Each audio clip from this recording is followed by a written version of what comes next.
Good morning बच्चों। आज हम कक्षा 10वीं क्लास का मैथ्स 1 अलजेब्रा इसका चैप्टर पहला है दो चरांक वाले रेखीय समीकरण अर्थात linear equation in two variables. इसके बारे में थोड़ा अध्ययन करेंगे कि होता क्या है। दो चरांक वाले रेखीय समीकरण क्या होता है, हमने 9th स्टैंडर्ड में इसमें क्या पढ़ा है, थोड़ा रिकैपिचुलेट करते हैं।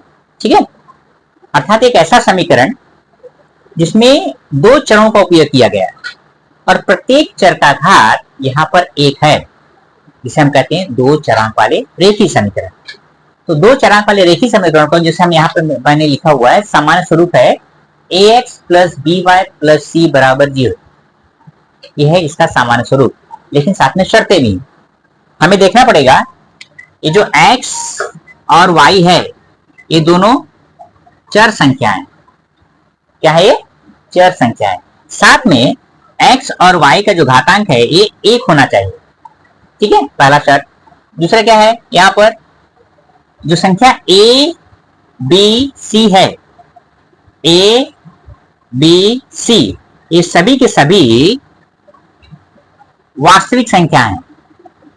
सभी क्या है, वास्तविक संख्याएं अर्थात रियल नंबर्स। अब रियल नंबर होता क्या है, यदि हम संख्या रेखा पर देखेंगे, संख्या रेखा पर यहाँ देखिए एक ऐसे काल्पनिक रेखा होती है जिसे बीच में शून्य होता है, यहाँ धनात्मक संख्या होती है ना, यहाँ पर ऋणात्मक संख्या होती है ना, ऐसे होते हैं। तो इसमें सभी धनात्मक संख्याएं सभी ऋणात्मक संख्याएं शून्य को लेकर, जैसे यहाँ पर 1 2 3 4 है, सभी नेचुरल नंबर है, प्राकृत संख्या है, शून्य के साथ लिया जाए तो पूर्ण संख्या हो जाती है। अगर राइट और लेफ्ट मतलब सभी धनात्मक ऋणात्मक शून्य को लिया जाए तो पूर्णांक संख्या हो जाती है, इंटीजर्स हो जाते हैं। और साथ में इसमें सभी दशमलव वाली संख्याएं, भिन्नात्मक संख्याएं सभी का यदि समावेश कर दिया जाए, सभी परिमेय अपरिमेय संख्याओं का समावेश किया जाता है तो हम इसको वास्तविक संख्याएं कहते हैं। तो यहाँ पर ax plus B Y plus C में बराबर 0 में आप देखोगे ए बी सी कोई भी संख्या हो सकती है, धनात्मक हो सकती है, ऋणात्मक हो सकती है, करणीय वाली संख्या हो सकती है। एक समय में एक शून्य हो सकता है, लेकिन एक ही समय में a और b का मान शून्य नहीं हो सकता। जैसे यहाँ पर लिखा है a बराबर 0 नहीं है और b बराबर 0 नहीं है, ये एक ही समय में शून्य नहीं हो सकता। तब हम इसको कहते हैं दो चरांक वाले रेखीय समीकरण। उदाहरण के लिए अगर मैं ले लूं, एक समीकरण लिखता हूं 3x is equal to 4y minus 12। यदि कहता है कि इस समीकरण को, इस दो चरांक वाले रेखीय समीकरण को सामान्य स्वरूप में लिखिए, हम कैसे लिखेंगे, हम क्या करते हैं x और y प्लस ए नंबर बराबर के बाईं तरफ आनी चाहिए और दाहिनी तरफ सिर्फ क्या है, शून्य।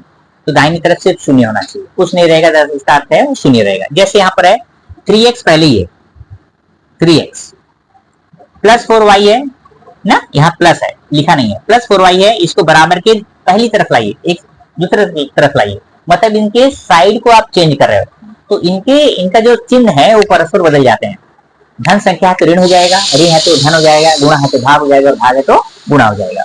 यहाँ पर जो धन 4 है यहाँ पर आएगा तो हो जाएगा ऋण 4y। ठीक है, हमें 12 को भी लेके आना है, तो यहाँ पर -12 है, जब हम इसको इधर लेके आते हैं तो हो जाता है plus 12 is equal to 0। Okay, तो यहाँ पर हमें दिखाई दे रहा है 3x minus 4y plus 12 is equal to 0 जो है, यह दो चरांक वाले रेखीय समीकरणों का सामान्य स्वरूप अर्थात स्टैंडर्ड फॉर्म है, स्टैंडर्ड फॉर्म कहलाता है। आई बात समझ में? Thank you.